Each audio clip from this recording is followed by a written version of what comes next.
नमस्कार दोस्तों, वास्तु भक्ति में आप सभी का स्वागत है।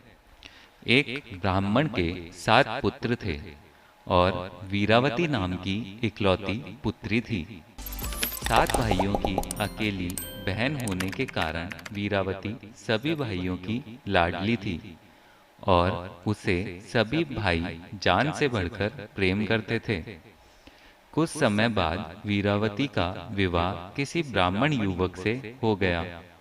विवाह के बाद वीरावती मायके आई और फिर उसने अपने भाभियों के साथ करवा चौथ का व्रत रखा। लेकिन शाम होते होते वह भूख से व्याकुल हो उठी। सभी भाई खाना खाने बैठे और अपनी बहन से भी खाने का आग्रह करने लगे। लेकिन बहन ने बताया कि उसका आज करवा चौथ का निर्जल व्रत है और वह खाना सिर्फ चंद्रमा को देखकर उसे अर्घ देकर ही खा सकती है।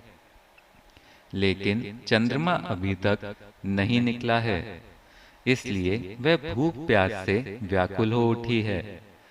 वीरावती की यह हालत उसके भाइयों से देखी नहीं गई और फिर एक भाई पीपल के पेड़ पर एक दीपक जलाकर चलनी की ओट में रख देता है।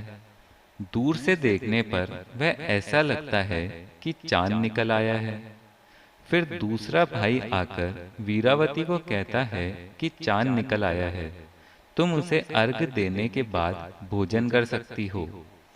बहन खुशी के मारे सीढ़ियों पर चढ़कर चांद को देखा और उसे अर्घ देकर खाना खाने बैठ गई। उसने जैसे ही पहला टुकड़ा मुंह में डाला तो उसे छींक आ गई। दूसरा टुकड़ा डाला तो उसमें बाल निकल आया।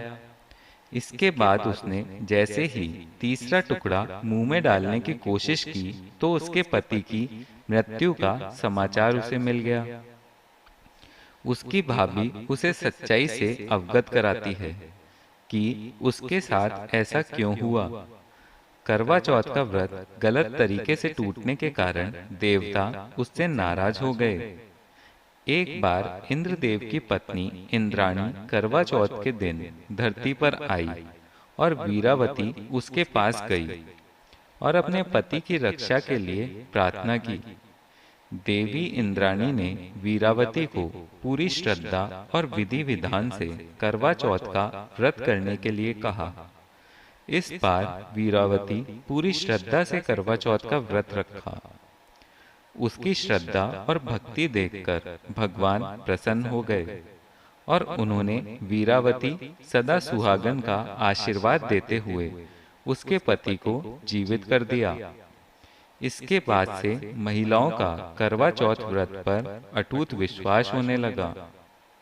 दोस्तों, इसी तरह की और भी कहानियों के लिए हमारे चैनल को सब्सक्राइब कीजिए। वीडियो को अधिक से अधिक शेयर कीजिए। धन्यवाद।